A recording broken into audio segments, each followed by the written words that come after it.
اور وہ یہ تھی کہ اللہ تعالیٰ نوع انسانی پر اتمام حجت کرنا چاہتا تھا تاکہ آخری عدالت یعنی قیامت کی عدالت، تاکہ آخری عدالت کے موقع پر کوئی گمراہ مجرم اس کے سامنے یہ عذر نہ پیش کر سکے کہ ہم ناواقف تھے اور آپ نے ہمیں حقیقت حال سے آگاہ کرنے کا کوئی انتظام نہیں کیا تھا۔ اچھا، یہ وہی بات جو ابن کثیر کے حوالے سے میں نے عرض کی تھی کہ لا یبقى لمعتذر عذر، اس کو انہوں نے پوری وضاحت سے بیان کر دیا ہے اور یہ بھی بتا دیا ہے کہ اس کے لیے اتمام حجت ہی کی تعبیر اختیار کی جائے گی، یہی تعبیر انہوں نے اختیار بھی کی ہے۔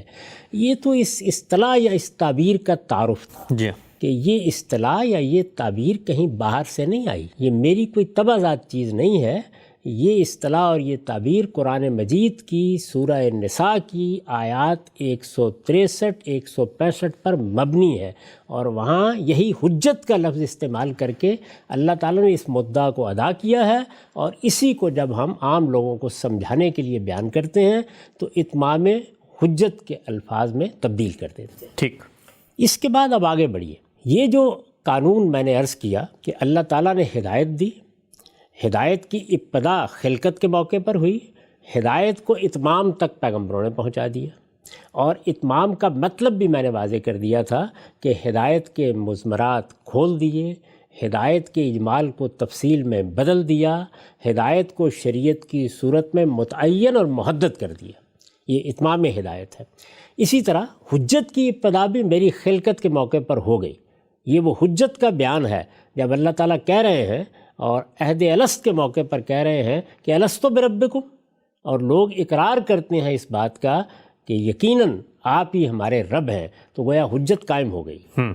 وہ حجت جو شروع ہوئی، جس کی ابتدا ہوئی، اس کو پیغمبر آ کے اتمام تک پہنچا دیتے ہیں، اور پھر اللہ تعالیٰ یہ کہتے ہیں کہ ہم نے یہ سلسلہ اس لیے جاری کیا تاکہ کوئی عذر پیش کرنے والا، کوئی حجت پیش کرنے والا ہمارے سامنے اس آخری عدالت کے موقع پر حجت نہ پیش کر سکے۔ ٹھیک، اب ظاہر ہے کہ جب یہ معاملہ ہو گیا تو اس کے ہو جانے کے بعد اب نتیجہ نکلنا ہے، یعنی کیا نتیجہ سامنے آئے گا۔ اس نتیجے کو قرآن مجید دو پہلوؤں سے بیان کرتا ہے۔ ایک نتیجہ وہ ہے کہ جس کے بارے میں کوئی بحث ہی نہیں ہے، وہ نتیجہ قیامت میں نکلنا ہے، اس کے لیے یہ سارا اہتمام کیا گیا ہے۔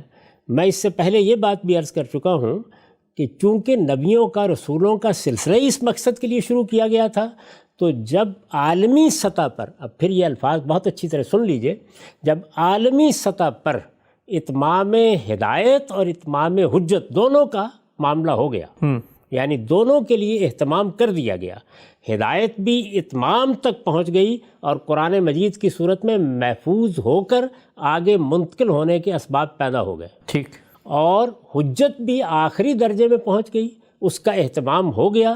اب وہ اہتمام جس طریقے سے اللہ تعالیٰ نے کیا، اس کی خبر بھی دنیا تک پہنچنے کے لیے اب کوئی رکاوٹ باقی نہیں رہی۔ اچھا، تو اللہ تعالیٰ نے اعلان کر دیا کہ نبوت ختم ہو گئی۔ اچھا، یعنی نبوت کے خاتمے کی وجہ یہی بنی ہے کہ اتمام ہدایت بھی ہو گیا اور اتمام حجت بھی۔ بہت اہم بات۔ لیکن یہ کیا ہوا ہے؟ یہ اتمام ہدایت کا اہتمام ہے ذات باری کی طرف سے، یہ اتمام حجت کا اہتمام ہے۔ اب وہ کس پر ہو گئی، کس پر ہو رہی ہے، اس میں مجھے اور آپ کو کیا ذمہ داری انجام دینی ہے، مسلمانوں کی کیا ذمہ داریاں ہیں، وہ جو اللہ تعالیٰ نے بنی اسماعیل سے کہا کہ تم کو اب لوگوں پر جا کے گواہی دینی ہے، انہیں یہ گواہی کس طرح سے دینی ہے، یہ عمل جاری ہے، یہ قیامت تک جاری رہے گا۔ اس کا نتیجہ کیا نکل رہا ہے، اس کو ہم میں سے کوئی نہیں جانتا۔ یعنی بات کیسے پہنچ رہی ہے، اس اہتمام سے کون فائدہ اٹھا رہا ہے، کون اس سے گریزاں ہے، کس نے اس میں کوئی عذر پیدا کر لیا ہے، کس تک بات پہنچنے کا ابھی تک بھی کوئی ذریعہ نہیں بن سکا، کس پر حق واضح لوگ ہو گیا اپنی ذمہ داریاں کیا انجام دے رہے ہیں، جو کچھ ہم کر رہے ہیں مسلمانوں کی حیثیت سے اس کے کیا اثرات ہو رہے ہیں، یہ سب کچھ خدا کی آخری عدالت میں سامنے آئے گا۔ یعنی اس موقع پر اللہ تعالیٰ اس عہد کو بھی یاد دلا دیں گے جو انہوں نے الست کے موقع پر لیا تھا، اس موقع پر وہ جو میری فطرت میں الہام کیا گیا ہے وہ بھی سامنے آ جائے گا، میں نے اس کے ساتھ کیا معاملہ کیا اس کے حقائق بھی واضح ہو جائیں گے، اور پیغمبروں کے ذریعے سے جو ہدایت پہنچی اس کے ساتھ انسانوں نے کیا معاملہ کیا یہ سب بھی سامنے آ جائے گا۔ اور جب عالم کا پروردگار اپنی عدالت لگائے گا تو پھر انصاف کے ساتھ سب کا فیصلہ سنا دے گا۔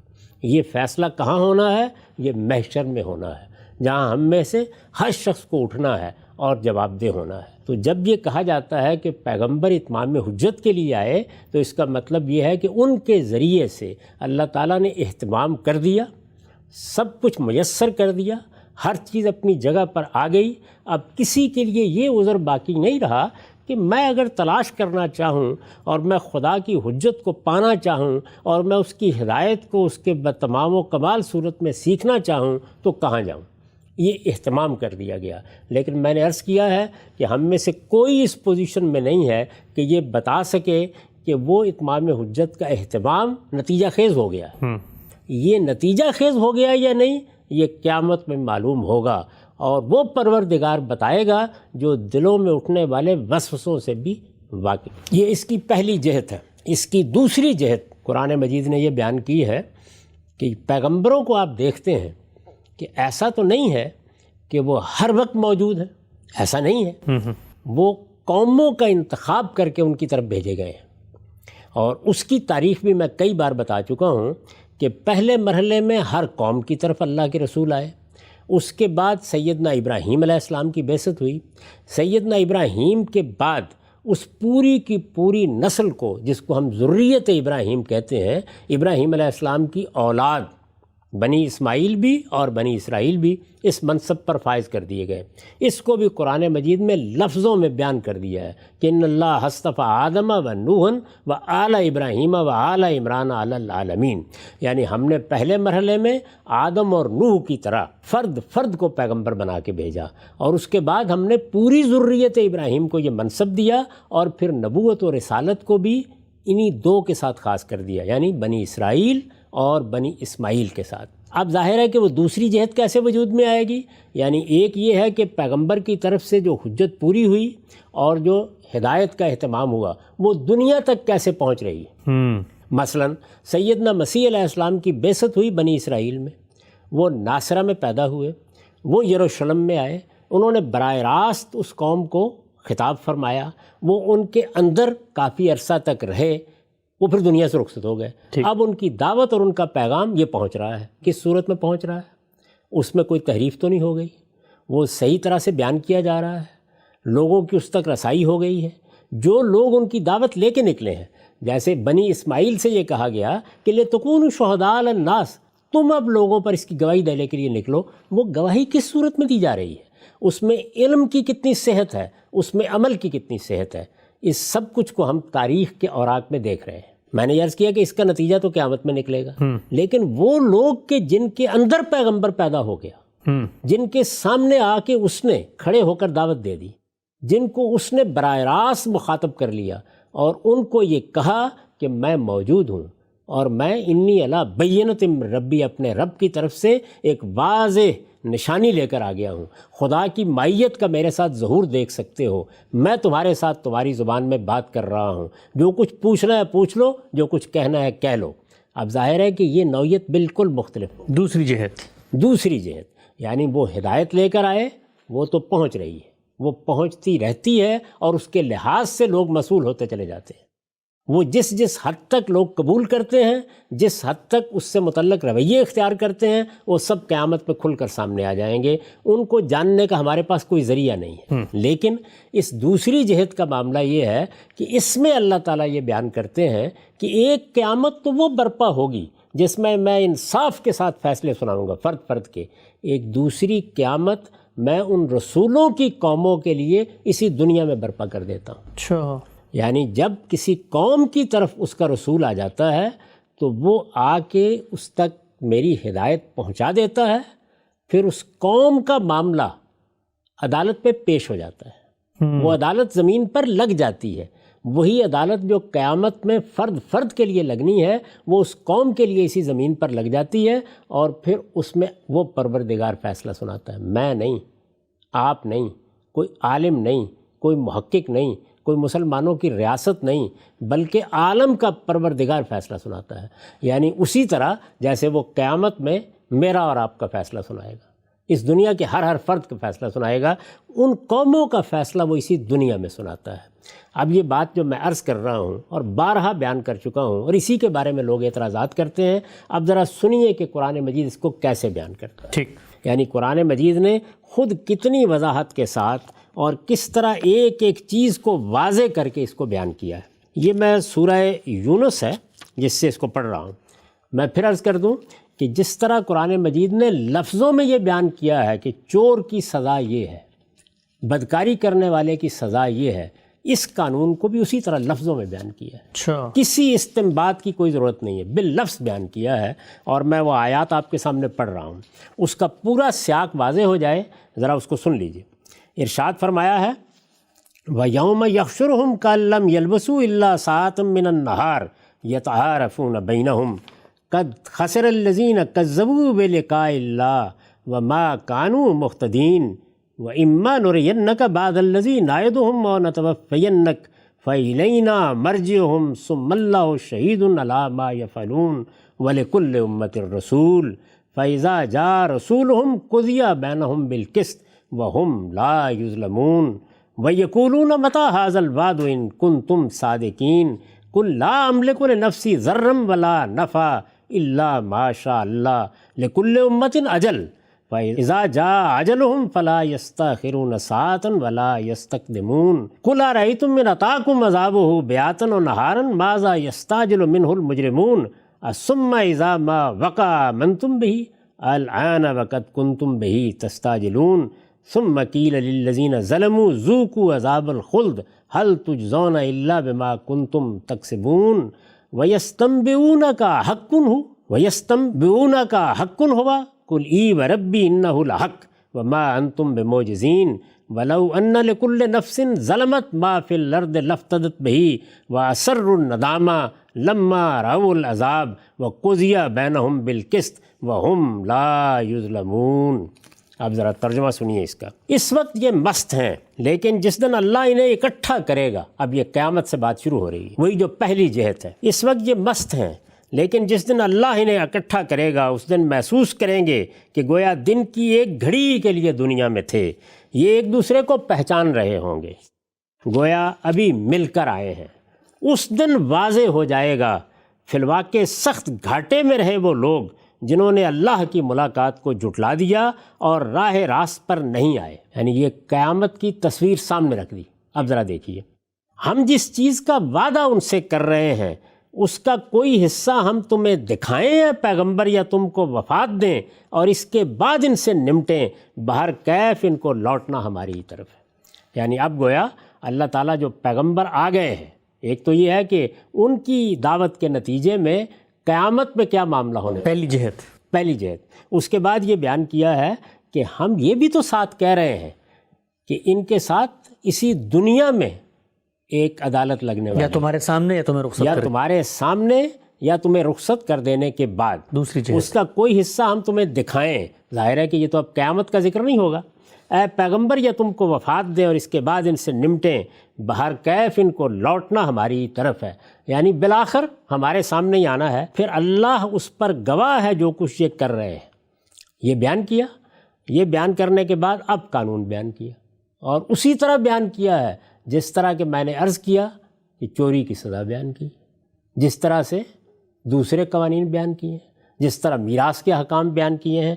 اس کا قانون یہی ہے کہ ہر قوم کے لیے ایک رسول ہے، یعنی وہ رسول جو ہدایت لے کر آئے وہ تو عالمگیر ہدایت ہے، لیکن ہر قوم کے لیے اس کا ایک رسول ہے۔ پھر جب ان کا رسول آ جاتا ہے تو ان کے درمیان انصاف کے ساتھ فیصلہ کر دیا جاتا ہے اور ان پر کوئی ظلم نہیں کیا جاتا، یعنی اسی دنیا میں، اسی دنیا میں۔ کہ میں ابھی آپ سے عرض کروں گا کہ لفظ بتا رہا ہے کہ یہ کیا چیز ہے۔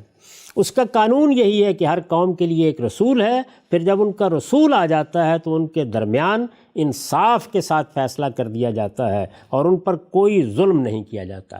اس کے جواب میں یہ کہتے ہیں کہ تم لوگ سچے ہو تو ہمارے لیے یہ وعدہ کب پورا ہوگا؟ یعنی اگر یہ بات صحیح ہے کہ اسی دنیا میں فیصلہ ہونا ہے تو پھر بتائیے کہ یہ جو آپ بار بار اس کی وعید سنا رہے ہیں تو ہمارے لیے یہ وقت کب آئے گا؟ ان سے کہو، میں اس معاملے میں کیا کہہ سکتا ہوں؟ میں تو اپنی ذات کے لیے بھی کسی نفع و نقصان کا اختیار نہیں رکھتا مگر جو اللہ چاہے۔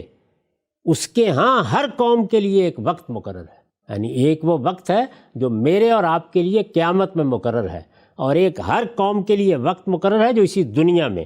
جب ان کا وقت آ جاتا ہے، یعنی جب اس قوم کے فیصلے کا وقت آ جاتا ہے، تو پھر نہ ایک گھڑی پیچھے ہوتے ہیں نہ آگے۔ ان سے کہو، یہ بتاؤ کہ اگر اس کا عذاب تم پر رات یا دن میں کسی وقت آ پڑے تو کیا کر لو گے؟ آخر کیا چیز ہے جس کے بھروسے پر یہ مجرم جلدی مچائے ہوئے ہیں؟ پھر کیا آ پڑے گا اسی وقت اس کو مانو گے؟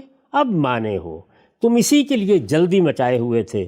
اس وقت ان ظالموں سے کہا جائے گا کہ اب ہمیشہ کے عذاب کا مزہ چکھو، یعنی یہ عذاب تو آ گیا یہاں پہ، اب اس کے ساتھ ہی تمہیں رخصت ہو جانا ہے، اور پھر اس کے بعد ہمیشہ کا عذاب۔ یہ اسی کا بدلہ مل رہا ہے جو کچھ تم کماتے تھے۔ وہ تم سے پوچھتے ہیں کیا یہ واقعی سچ ہے؟ کہہ دو ہاں میرے پروردگار کی قسم یہ شدنی ہے، اور تم خدا کو عاجز نہیں کر سکتے۔ اس وقت ہر شخص کے پاس جس نے ظلم کا ارتکاب کیا ہے، اگر وہ سب کچھ ہو جو زمین میں ہے تو اپنے آپ کو بچانے کے لیے وہ اس کو فدیے میں دینا چاہے گا۔ اس وقت یہ دل ہی دل میں پچھتائیں گے جب عذاب کو اپنی آنکھوں سے دیکھ لیں گے، اور ان کے درمیان انصاف کے ساتھ فیصلہ کر دیا جائے گا، اور ان پر کوئی ظلم نہ ہوگا۔ یہ اب آپ اندازہ کر سکتے ہیں کہ کس وضاحت کے ساتھ، کس صراحت کے ساتھ اس قانون کو اللہ تعالیٰ نے خود بیان فرمایا ہے۔ یہ اب آپ پوچھیں گے مجھ سے کہ یہ قانون اگر اس وضاحت اور اس صراحت کے ساتھ قرآن مجید میں بیان ہوا ہے تو پھر کیا وجہ ہے کہ لوگوں نے اس آیت سے، یعنی یہ جو سورہ یونس کی آیت میں نے آپ کو سنائی ہے، اس کے سیاق سباق میں رکھ کر آپ کو سنایا ہے، اصل آیت کے الفاظ کیا ہیں؟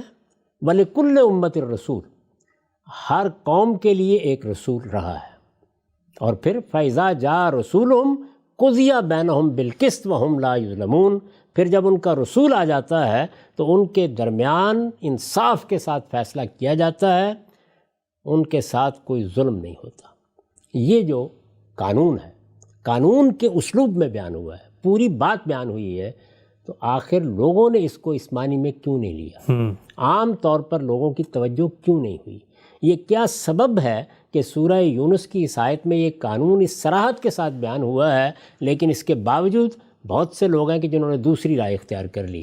اس کا باعث کیا بنا ہے؟ اس کا باعث وہی چیز ہے جو پورے قرآن مجید کے ساتھ المیہ ہے، اور وہ کیا ہے؟ وہ یہ ہے کہ قرآن مجید کے بارے میں یہ تاثر لوگوں نے قائم کر لیا کہ اس میں آیات ہیں منفرد، آپ ایک آیت کو اٹھائیں، اس کے بعد آپ قرآن مجید کے نظائر کو سامنے رکھ کے، اپنے ذہنی تاثرات کو سامنے رکھ کے، کسی روایت کو سامنے رکھ کے جو مطلب لینا چاہتے ہیں لے لیں، جس کو الفاظ قبول کر لیں۔ اب ظاہر ہے کہ جب آپ ایک آیت کو اس کے موقع سے، اس کے محل سے، اس کی جگہ سے، اس کے سیاق اور سباق سے اٹھا لیں گے، اس کے بعد اس میں 2 3 4 بہت سے معنی پیدا ہو جائیں گے۔ تو لوگوں نے کیا کیا ہے؟ انہوں نے اس آیت کو اٹھایا ہے اسی طریقے سے، یعنی وہ کس سیاق میں آئی ہے، بات کیا ہو رہی ہے، اس سے پہلے کیا بات ہے، اس کے بعد کیا بات ہے، اس میں بات شروع کہاں سے ہوئی ہے، اس میں قرآن اس کو لے کر کہاں گیا ہے، وہ ساری چیزیں وہیں رہ گئیں۔ آیت کو اٹھایا ہے اور اٹھا کر اس کا مطلب یہ بیان کر دیا ہے کہ جب قیامت میں ان قوموں کے رسول آئیں گے تو اس وقت اللہ تعالیٰ ان کا فیصلہ کرے۔ حالانکہ قیامت تو الگ سے یہاں بیان ہو گئی، پہلے قیامت الگ سے بیان ہو رہی ہے، سیاق بالکل اور ہے، سباق بالکل اور ہے۔ قرآن مجید اس کی کوئی گنجائش نہیں چھوڑتا کہ آپ اس میں کوئی دوسرا مطلب لے سکیں، اور یہ معاملہ صرف یہاں نہیں ہے، یہ دسیوں اور مقامات ہیں جن میں ایسے ہی ہوتا ہے کہ جب آپ آیت کو وہاں سے اٹھا لیتے ہیں تو اس کے بعد ظاہر ہے کہ پھر وہ بہت سے احتمالات کے ساتھ بیان ہونا شروع ہو جاتی ہے، اور پھر جب آپ تفسیریں کھولتے ہیں تو وہ آپ کو یہ بتاتے ہیں کہ یہ معنی بھی ہو سکتے ہیں، وہ معنی بھی ہو سکتے ہیں۔ اب میں آپ کو بتاؤں گا کہ جو جلیل القدر اہل علم ہیں وہ کس طریقے سے اس کو بیان کرتے ہیں۔ پھر جن لوگوں کو اللہ نے یہ توفیق دی ہے کہ وہ لفظ کی رعایت کریں، وہ جملے کی تالیف کی رعایت کریں، وہ سیاق سباق کو سامنے رکھیں، وہ اس کو کس طریقے سے بیان کرتے ہیں۔ یعنی میں نے یہ عرض کیا کہ یہ قانون ہے جو قرآن مجید میں ان لفظوں میں بیان ہوا ہے، اس طریقے سے اس کو واضح کیا گیا ہے۔ پہلی نشست پہ ہم نے یہ بتایا کہ اتمام حجت چیز کیا ہے، پیغمبروں سے اس کا تعلق کیا ہے۔ اب ہم یہ بتا رہے ہیں کہ اس کا ایک پہلو وہ ہے جو قیامت میں جواب دہی کی بنیاد بنے گا، اور ایک پہلو وہ ہے جو اس دنیا میں قوموں کے لیے خدا کی عدالت برپا کر دیتا ہے۔ تو خدا کی عدالت جو دنیا میں برپا ہوتی ہے، اب ہم یہ دیکھتے ہیں کہ اس کو ہمارے جلیل القدر مفسرین کس طرح سے بیان کر رہے ہیں۔ ٹھیک، سب سے پہلے زمخشری کو دیکھیے، صاحب کشاف کی جو حیثیت مفسرین میں ہے اس سے آپ واقف ہیں۔ وہی آیت ہے وَلِكُلِّ أُمَّةٍ الرَّسُولُ فَإِذَا جَاءَ رَسُولُهُمْ قُضِيَ بَيْنَهُمْ بِالْقِسْطِ وَهُمْ لَا يُظْلَمُونَ، سورہ یونس کی آیت 47، جس میں اتمام حجت کا یہ قانون کے طور پر بیان ہوا ہے۔ ٹھیک، وہ اس کی وضاحت کر رہے ہیں۔ ہمارے مفسرین کے عام طریقے کے مطابق میں نے جن دو آراء کا تعارف کرایا ہے، انہوں نے وہ دونوں آراء نقل کی ہیں، اچھا، اور اپنے طریقے کے مطابق انہوں نے ان دونوں آراء کی وضاحت کی۔ چنانچہ اس رائے کی وضاحت کرتے ہوئے وہ لکھتے ہیں وَلِكُلِّ أُمَّةٍ الرَّسُولُ يُبْعَثُ إِلَيْهِمْ لِيُنَبِّئَهُمْ عَلَى التَّوْحِيدِ، یعنی اس قوم کی طرف رسول کو مبعوث کیا جاتا ہے۔ جب مبعوث کیا جاتا ہے تو مقصد کیا ہوتا ہے؟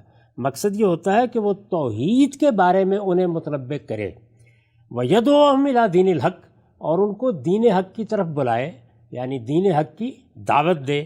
فَإِذَا جَاءَهُمْ رُسُولُهُمْ بِالْبَيِّنَاتِ، پھر جب ان کا وہ رسول، یعنی کسی قوم کا رسول ان کی طرف آ جاتا ہے بالبینات، واضح نشانیوں کے ساتھ، فَكَذَّبُوهُ، پھر وہ اس کی تکذیب کر دیتے ہیں، وَلَمْ يَتَّبِعُوهُ، اور اس کی پیروی کے لیے تیار نہیں ہوتے، تو نتیجہ کیا نکلتا ہے؟ قُضِیَ بَيْنَهُمْ، ان کے مابین فیصلہ کر دیا جاتا ہے۔ اب وہ فیصلہ اس کی بھی انہوں نے وضاحت کی ہے۔ وہ کہتے ہیں ای بین النبی و مکذبی ہے، یعنی نبی کے درمیان اور اس کو جھٹلانے والوں کے درمیان، اس کے مکذبین کے درمیان فیصلہ کر دیا جاتا ہے بالقسط، عدل کے ساتھ۔ نتیجہ کیا نکلتا ہے؟ ظاہر فیصلہ کیا جاتا ہے تو نتیجہ نکلے گا نا، تو وہ نتیجہ بیان کرتے ہیں فَأُنْجِيَ الرَّسُولُ وَعُذِّبَ الْمُكَذِّبُونَ، پھر رسول کو نجات دے دی جاتی ہے اور جھٹلانے والوں کو عذاب کے سپرد کر دیا جاتا ہے، ان کی پیٹھ پر عذاب کا تازیانہ برسا دیا جاتا ہے۔ پھر شہادت کے طور پر یا نذیر کے طور پر وہ سورہ اسراء کی آیت 15 کو پیش کرتے ہیں، کا قول ہی وَمَا كُنَّا مُعَذِّبِينَ حَتَّى نَبْعَثَ رَسُولًا، یعنی ہم اس وقت تک کسی قوم کو عذاب نہیں دیتے جب تک کہ ہم ایک رسول کو اس کی طرف مبعوث نہیں کر دیتے، یعنی وہی بات کہ جب تک کسی رسول کی ذریعے سے اتمام حجت نہیں ہو جاتا اس وقت تک ہم کسی قوم کو عذاب نہیں دیتے۔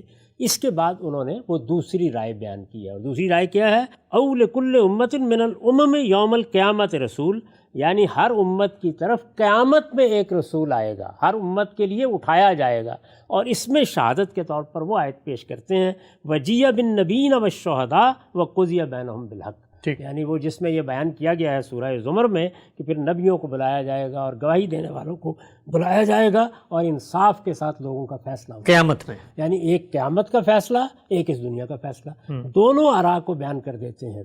اور جو لوگ زمخشری کو پڑھتے رہے ہیں یا جانتے ہیں کہ ان کا طریقہ کیا ہے، وہ یہ اندازہ کر سکتے ہیں کہ انہوں نے جو رائے پہلے بیان کی ہے وہی ان کی ترجیح ہے۔ میں کس اعتبار سے اس کو پیش کر رہا ہوں یہ آپ جانتے ہیں، یہ بتانے کے لیے کہ اس آیت کو جس طرح ہم نے سمجھا ہے، جس طرح اس سے قانون اخذ کیا ہے، جس طرح سے ہم اس کو پیش کرتے ہیں، اس میں ہم متفرد نہیں ہیں، یہ مسلمانوں کی تفسیر کے ایک جلیل القدر امام نے اس کی اسی طریقے سے وضاحت کر دی۔ ٹھیک، اس کے بعد اب آپ دیکھیے کہ یہ تو عام طور پر لوگ جانتے ہیں کہ معتزلہ سے متعلق سمجھے جاتے ہیں، یعنی ہمارے ہاں جو کلامی مذاہب رہے ہیں ان میں معتزلہ کا مذہب لوگ واقف ہیں کہ کیا تھا، ان کا چونکہ ان سے تعلق مانا جاتا ہے تو میں آپ کے سامنے اب اہل سنت کے ایک بڑے مفسر کو پیش کر رہا ہوں۔ یہ کون ہے؟ یہ بیضاوی ہیں۔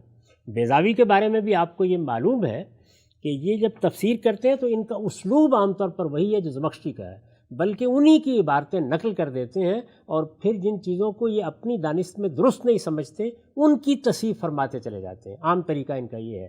یہ بات بھی عرض کر دوں کہ ان کا سال وفات ہے 528 اور ان کا سال وفات ہے 791۔ اس سے آپ اندازہ کر سکتے ہیں کہ یہ دور متوسط کے، یعنی مسلمانوں کا علم تفسیر جب اپنے کمال کو پہنچا ہے، یہ اس دور کے جلیل القدر مفسرین ہیں۔ اچھا، تو بیضاوی اس آیت کو کس طرح بیان کرتے ہیں؟ یہ کہتے ہیں وَلِكُلِّ أُمَّةٍ مِّنَ الْأُمَمِ الْمَاضِيَةِ، یعنی بالکل وہی طریقہ ہے، صرف الفاظ بدلے ہوئے ہیں، یعنی جو اس سے پہلے ماضی میں امتیں گزری ہیں، جیسے عاد ہیں، جیسے سمود ہیں، جس طرح قوم نوح ہے، ان کی طرف رسول بھیجے گئے۔ وَلِكُلِّ أُمَّةٍ مِّنَ الْأُمَمِ الْمَاضِيَةِ رسول، یبعث الیہم لیدعوہم الحق، یہ بھی وہی بات کہتے ہیں کہ رسولوں کی بعثت ان کی طرف اس لیے ہوتی ہے کہ وہ ان کو حق کی دعوت دیں، حق کی طرف بلائیں۔ وَإِذَا جَاءَهُمْ رَسُولُهُمْ، پھر جب ان کا رسول آ جاتا ہے، بالبینات، وہی الفاظ ہیں، واضح نشانیوں کے ساتھ، فَكَذَّبُوهُ، پھر وہ اس کی تکذیب کر دیتے ہیں، قُضِیَ بَيْنَهُمْ بَيْنَ الرَّسُولِ وَمُكَذِّبِيهِ، تو ان کے مابین فیصلہ کر دیا جاتا ہے۔ زمخشری نے کیا لکھا تھا؟ بین النبی و مکذبیہ، یہ کہتے ہیں بین الرسول و مکذبیہ، وہی بات، الفاظ بدلے ہوئے ہیں۔ رسول کے درمیان اور اس کو جھٹلانے والوں کے درمیان فیصلہ کر دیا جاتا ہے بالقسط، بالعدل، انصاف کے ساتھ۔ پھر نتیجہ، وہ نتیجہ بھی انہی الفاظ میں بیان کیا ہے، ایک لفظ کو صرف تبدیل کیا ہے۔ لکھتے ہیں فَأُنْجِيَ الرَّسُولُ وَأُهْلِكَ الْمُكَذِّبُونَ، پھر اس کے بعد رسول کو نجات دی جاتی ہے اور تکذیب کرنے والوں کو ہلاک کر دیا جاتا ہے، یعنی وہ لوگ جو پیغمبر کو جھٹلا دیتے ہیں۔ وَهُمْ لَا يُظْلَمُونَ، اور ان پر ادنا درجے میں بھی کوئی ظلم نہیں ہوتا اس دنیا میں۔ اس کے بعد جو دوسری رائے ہے اس کو اب دیکھیے بیضاوی کیسے بیان کرتے ہیں، یعنی زمخشری نے تو دونوں رائیں برابر رکھ کے بیان کر دی تھیں، اپنی ترجیح صرف تقدیم سے واضح کی تھی۔ یہ کیا کہتے ہیں، یہ اس رائے کو بیان کرتے ہیں، اسی کی تقدیم ہے، اسی کو سب سے پہلے واضح کرتے ہیں، اور اس کے بعد کہتے ہیں وکیلا مانا ہو، ایک رائے یہ بھی ہے، ایک بات یہ بھی کہی گئی ہے، سب لوگ جانتے ہیں کہ کیلا کا صیغہ یہ کس طریقے سے بات کو کمزور کر دیتا ہے، یعنی ایک نقطہ نظر یہ بھی ہے۔ بعض لوگوں نے یہ رائے بھی دی ہے، اور پھر وہ دوسری رائے بیان کرتے ہیں لکل امت یوم القیامت رسول، کہ قیامت کے دن ہر امت کے لیے ایک رسول کو اٹھایا جائے گا۔ ٹھیک، تو وہ زمخشری تھے اور یہ بیضاوی۔ اس کے بعد اب میں ابو حیان کو پیش کر رہا ہوں، یہ البحر المحیط کے مصنف ہیں۔ اس سے پہلے میں عرض کر چکا کہ بیضاوی کا سال وفات ہے 791، ٹھیک، اور یہ 754 میں دنیا سے رخصت ہوئے ہیں۔ اس سے اندازہ کر سکتے ہیں آپ کہ یہ ایک ہی دور کے لوگ ہیں۔ یہ در حقیقت علم تفسیر جب اپنے کمال کو پہنچا ہے دور متوسط میں، تو اس کے نمائندہ اہل علم ہیں۔ البحر المحیط کے یہ مصنف اسی آیت کو جب بیان کرتے ہیں تو سب سے پہلے یہ واضح کرتے ہیں کہ پس منظر کیا ہے۔ پس منظر سے مراد پہلے کیا بات بیان ہوئی ہے۔ انہوں نے یہ بتایا ہے کہ اس سے متصل پہلے جو آیت ہے اما نرینک بعض الذی نعدہم، اس میں رسول اللہ صلی اللہ علیہ وسلم کو خطاب کر کے یہ بتایا گیا ہے کہ آپ کے ساتھ اور آپ کی قوم کے ساتھ کیا معاملہ ہونے والا ہے۔ ٹھیک، یعنی ہم اسی دنیا میں کیا معاملہ آپ کو دکھائیں گے، اور اگر آپ کی وفات ہوتی ہے تو اس کے بعد پھر ان کے ساتھ کس طرح نمٹیں گے۔ یہ بات اس سے پیچھے آیت میں بیان ہوئی ہے، اسی پر یہ بات کو آگے متفرع کر کے بیان کرتے ہیں۔ کہتے ہیں کہ لما بینا حال الرسول فی قومہ، جب رسول اللہ صلی اللہ علیہ وسلم کا معاملہ آپ کی قوم میں کیا ہوگا اس کو قرآن نے واضح کر دیا۔ واضح کر دیا یعنی اس سے پیچھے جو آیت ہے اس میں واضح کر دیا۔ بینا حال الانبیاء علیہم الصلاۃ والسلام ما اقوامہم، تو اب دوسرے پیغمبروں کا کیا معاملہ ان کی قوموں کے ساتھ ہوا اس کو واضح کیا ہے۔ یعنی رسول اللہ صلی اللہ علیہ وسلم کے ساتھ کیا معاملہ ہوگا اس کا پہلے حوالہ دیا، اور اب یہ قرآن بیان کر رہا ہے کہ اللہ کی سنت اس معاملے میں کیا رہی ہے۔ ٹھیک، دوسرے پیغمبروں نے جب اپنی قوموں پر اللہ کی حجت پوری کر دی تو ان کے ساتھ کیا معاملہ ہوا۔ بینا حال الانبیاء علیہم الصلاۃ والسلام ما اقوامہم، یعنی اس کے بعد اب دوسرے پیغمبروں کا معاملہ ان کی قوموں کے ساتھ واضح کیا ہے۔ کیوں واضح کیا؟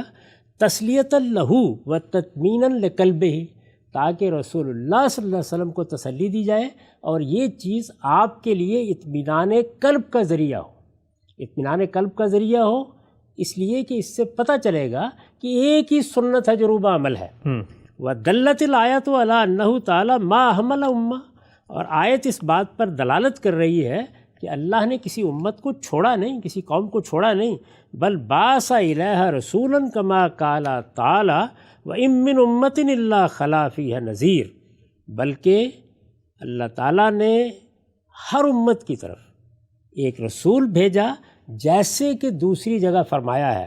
پھر آیت کا حوالہ دیتے ہیں، وہ آیت کیا ہے؟ وَإِن مِّنْ أُمَّةٍ إِلَّا خَلَا فِيهَا نَذِيرٌ، یعنی ہر امت میں، ہر قوم میں کوئی خبردار کرنے والا آیا ہے۔ یہ انہوں نے پہلے آیت کا سیاق و سباق واضح کیا، یعنی یہ بتایا کہ موضوع کہاں سے چل رہا ہے، کہاں پہنچا ہے اور اب مضمون کیا ہے۔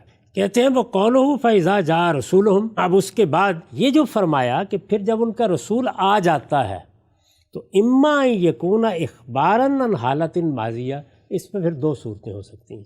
یہ وہی دو صورتیں جو میں اس سے پہلے عرض کر چکا، یعنی یا معاملہ اس دنیا کا ہے یا معاملہ آخرت کا ہے.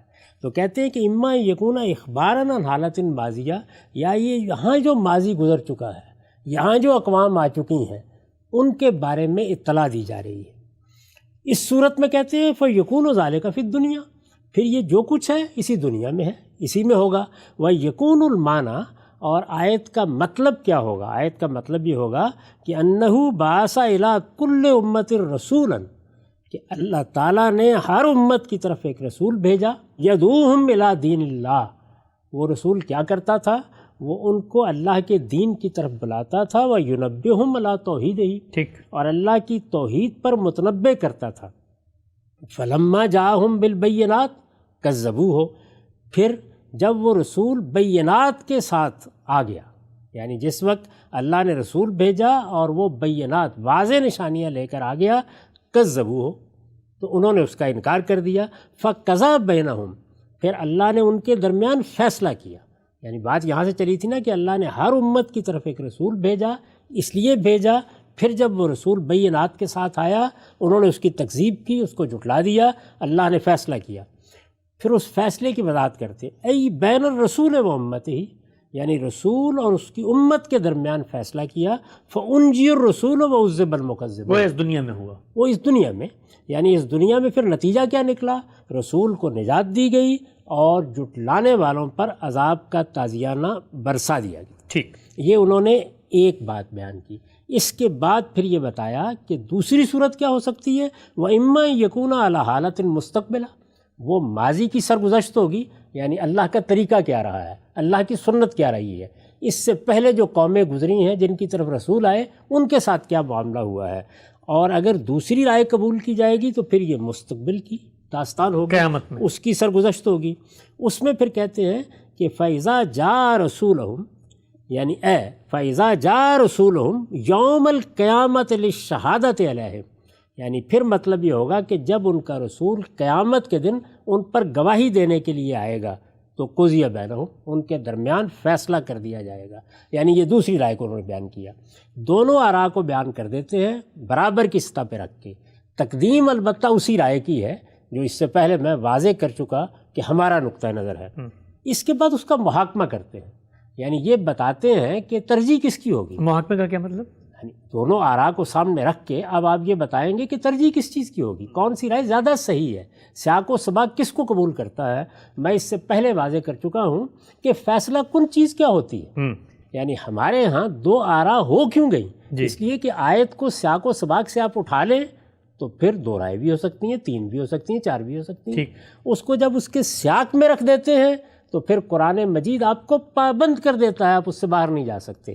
تو یہ اسی روشنی میں، یعنی سیاق و سباق کی روشنی میں محاکمہ کرتے ہیں. اور دیکھیے محاکمہ کر کے یہ اگلی آیت نقل کرتے ہیں. انہوں نے کیا کیا؟ پہلے پیچھے کا حوالہ دیا اور یہ بتایا کہ رسول اللہ صلی اللہ علیہ وسلم کی قوم کے ساتھ جو معاملہ ہے اس کی دلیل دی جا رہی ہے. اس میں آپ کی تسلی کے لیے ماضی کی سرگزشت سنائی جا رہی ہے. ترجیح اس سے بھی واضح ہو گئی. تاہم جس طرح کے مفسرین کا طریقہ ہے دوسری رائے بھی انہوں نے بیان کر دی. قیامت میں بھی اس کو بیان کر دینے کے بعد اب وہ کہتے ہیں کہ اگلی آیت پڑھیے. اگلی آیت کیا ہے؟ وَيَقُولُونَ مَتَىٰ هَٰذَا الْوَعْدُ إِن كُنتُمْ صَادِقِينَ، اور یہ کہتے ہیں، یعنی جب یہ بات ان کو بتائی جاتی ہے کہ اللہ کے رسولوں کے ساتھ یہ سنت رہی ہے اور تمہارے ساتھ بھی یہ معاملہ ہوگا، تو یہ جواب میں کہتے ہیں، یعنی رسول اللہ کی قوم کے لوگ کہتے ہیں کہ یہ وعدہ کب پورا ہوگا، یہ وعید کب پوری ہوگی. ان کنتم صادقین، اگر تم سچے ہو تو ظاہر ہے کہ یہ بات تو دنیا میں کہی جا سکتی ہے. اس وعید کے پورا ہونے کا ذکر یہی ہوگا. انہیں عذاب کی وعید سنائی جا رہی ہے، وہ اس کے بارے میں کہتے ہیں. یہ اس کا حوالہ دیتے ہیں اور حوالہ دے کے یہ کہتے ہیں کہ دو آراء میں نے اوپر بیان کی تھی. وَقَوْلُهُمْ هَٰذَا، یہ جو اللہ تعالیٰ نے بعد میں ان کی رائے نقل کی ہے، یعنی رسول اللہ صلی اللہ علیہ وسلم کے مخاطبین کی رائے نقل کی ہے. وَقَوْلُهُمْ هَٰذَا، ان کا یہ قول، ان کی یہ بات، يَشْهَدُ لِلْقَوْلِ الْأَوَّلِ فِي الْآيَاتِ قَبْلَهَا، یعنی اس آیت سے پہلے جو آیت ہے وہی آیت وَلِكُلِّ أُمَّةٍ رسول، جس کی وضاحت کر چکے، جس میں دو آراء بیان کی۔ یہ کہتے ہیں کہ یہ آیت یعنی یہ جو بعد میں بات آئی ہے آیت جس میں ان کا یہ قول نقل ہوا ہے، یہ پہلی بات پر شہادت دیتی ہے، یعنی دو آراء میں سے پہلی رائے کی تائید کرتی ہے۔ اچھا، یشہد للقول الاول فی الآیت قبلہا، اور یہ کس بات کی تائید کرتی ہے؟ وَأَنَّهَا حکایت حال ماضیہ، کہ یہ مستقبل کا کوئی واقعہ نہیں، یہ قیامت کا کوئی ذکر نہیں، یہ ماضی میں کیا صورتحال ہوتی رہی ہے اس قانون کا بیان ہے۔ وَأَنَّ مَعْنَى ذَلِكَ، اور اس سے مدعا یہ بن گیا ہے آیت کا کہ فَإِذَا جَاءَ رَسُولُهُمْ، یعنی پھر جب ان کا رسول آ جاتا ہے، وَكَذَّبُوهُ، اور وہ اس کی تکذیب کر دیتے ہیں، قُضِیَ بَيْنَهُمْ فِي الدُّنْیَا، ان کے درمیان اسی دنیا میں فیصلہ سنا سبحان اللہ۔ اچھا، وَأَنَّ كُلَّ رَسُولٍ وَعَدَ أُمَّتُهُ بِالْعَذَابِ فِي الدُّنْيَا وَإِنْ كَذَّبَتْ، اور یہ ہم جانتے ہیں، اور یہ آیت اس پر شہادت دے رہی ہے، اور یہ جو میں نے دوسرا قول نقل کیا یہ بھی یہی بتا رہا ہے کہ ہر رسول نے اپنی امت سے اسی دنیا میں عذاب کا وعدہ کیا تھا اگر وہ اس کی تکذیب کر دے۔ یہ میں نے آپ کے سامنے ابو حیان کو پیش کر دیا۔ یہ نہ صرف یہ کہ تقدیم سے اپنی ترجیح واضح کر رہے ہیں بلکہ محاکمہ کر کے بتا رہے ہیں کہ اگر سیاق و سباق میں رکھ کے دیکھو گے تو پھر کوئی دوسری رائے ممکن ہی نہیں ہے، بالکل متعین ہو جاتا ہے کہ یہ ایک قانون کا بیان ہے جس کے ذریعے سے اللہ تعالیٰ نے اپنی سنت واضح کی ہے کہ ہر امت کی طرف ایک رسول ہے اور اسی دنیا میں اس کا فیصلہ ہوتا ہے۔ اب ذرا لوٹ کے جائیے اور ان آیات کو ایک بار پھر دیکھیے، یعنی جو میں نے آپ کے سامنے پڑھی، اور پھر یہ دیکھیں کہ یہ سب تو ہو گیا نا، یعنی دو آراء بھی بیان ہو گئیں، جلیل القدر مفسرین کی ترجیح بھی بیان ہو گئی، لوگوں نے دوسری رائے کو عام طور پر اختیار کر لیا اس لیے کہ قانون اس طریقے سے گرفت میں نہیں آیا، لیکن قرآن مجید کا جو مقام میں نے آپ کے سامنے پڑھا ہے اور آپ کو یہ بتایا ہے کہ قرآن اس کو کس طریقے سے بیان کرتا ہے، پھر یہ دیکھیے کہ اس کے اندر ادنا درجے میں بھی کوئی تردد باقی رہ جاتا ہے۔ میں یہ چاہتا ہوں کہ اس کو آپ پھر سنیں اور پھر یہ دیکھیں کہ سیاق میں سباق میں پوری بات کس طریقے سے بیان کی ہے۔ اس وقت یہ مست ہیں، لیکن جس دن اللہ انہیں اکٹھا کرے گا اس دن محسوس کریں گے کہ گویا دن کی ایک گھڑی ہی کے لیے دنیا میں تھے، یہ ایک دوسرے کو پہچان رہے ہوں گے گویا ابھی مل کر آئے ہیں۔ اس دن واضح ہو جائے گا کہ فی الواقع سخت گھاٹے میں رہے وہ لوگ جنہوں نے اللہ کی ملاقات کو جھٹلا دیا اور راہ راست پر نہیں آئے۔ ہم جس چیز کا وعدہ ان سے کر رہے ہیں اس کا کوئی حصہ ہم تمہیں دکھائیں، قیامت تو نہیں یہاں دکھائی جانی نا، اس کا کوئی حصہ ہم تمہیں دکھائیں یا پیغمبر، یا تم کو وفات دیں اور اس کے بعد ان سے نمٹیں۔ یہ اگلے جملے نے بتا دیا نا کہ یہیں دکھانا ہے، بہر کیف ان کو لوٹنا ہماری طرف ہے، پھر اللہ اس پر گواہ ہے جو کچھ یہ کر رہے ہیں۔ اس جملے کا حوالہ دیا انہوں نے، یعنی پس منظر یہ ہے، پیچھے یہ بات بیان ہوئی ہے، اس کے بعد وہ آیت آتی ہے کہ اس کا قانون یہی ہے کہ وَلِكُلِّ أُمَّةٍ رَسُولٌ فَإِذَا جَاءَ رَسُولُهُمْ قُضِيَ بَيْنَهُمْ بِالْقِسْطِ وَهُمْ لَا يُظْلَمُونَ۔ ہر قوم کے لیے ایک رسول ہے، پھر جب ان کا رسول آ جاتا ہے تو ان کے درمیان انصاف کے ساتھ فیصلہ کر دیا جاتا ہے۔ قُضِيَ بَيْنَهُمْ بِالْقِسْطِ وَهُمْ لَا يُظْلَمُونَ، اب میں کہوں نا اسی دنیا میں فیصلہ کر دیا جاتا ہے، اس کے تمام پہلو واضح کر دیے، اسی دنیا میں فیصلہ کر دیا جاتا ہے اور ان پر کوئی ظلم نہیں کیا جاتا۔ اس کے جواب میں یہ کہتے ہیں کہ تم لوگ سچے ہو تو ہمارے لیے یہ وعدہ کب پورا ہوگا؟ یعنی ہم رسول کی قوم ہے، رسول درمیان میں کھڑا ہے، روز آپ کہتے ہیں کہ عذاب آئے گا، روز عذاب کی داستان سناتے ہیں، ہمارے لیے کب پورا ہوگا؟ اس آیت کو بیان کر کے انہوں نے لکھا ہے کہ یہ فیصلہ کر دیتی ہے کہ یہاں پر کوئی قیامت کا ذکر نہیں ہے، اسی دنیا کا ذکر ہے۔ ان سے کہو میں اس معاملے میں کیا کہہ سکتا ہوں، میں تو اپنی ذات کے لیے بھی کسی نفع و نقصان کا اختیار نہیں رکھتا مگر جو اللہ چاہے۔ اب اس کے بعد آگے اس کے ہاں ہر قوم کے لیے ایک وقت مقرر ہے، ظاہر ہے کہ ہر فرد کے لیے جو وقت مقرر ہے وہ تو قیامت میں آنا ہے، ہر قوم کے لیے ایک وقت مقرر ہے، پھر جب ان کا وقت آ جاتا ہے باقی ساری دنیا کا، یعنی اگر یہ قیامت کا ذکر تھا تو ساری دنیا کے لیے تو ایک ہی وقت ہے، سب ایک ہی وقت میں اٹھائے جائیں گے اور فیصلہ کر دیا جائے گا، لیکن قوموں کا وقت الگ الگ آتا ہے۔ جب ان کا وقت آ جاتا ہے، اس کے ہاں ہر قوم کے لیے ایک وقت مقرر ہے، جب ان کا وقت آ جاتا ہے تو پھر نہ ایک گھڑی پیچھے ہوتے ہیں نہ آگے۔ ان سے کہو یہ بتاؤ کہ اگر اس کا عذاب تم پر رات یا دن میں کسی وقت آ پڑے تو کیا کر لو گے؟ آخر کیا چیز ہے جس کے بھروسے پر یہ مجرم جلدی مچائے ہوئے ہیں؟ پھر کیا جب آ پڑے گا، یعنی وہی عذاب،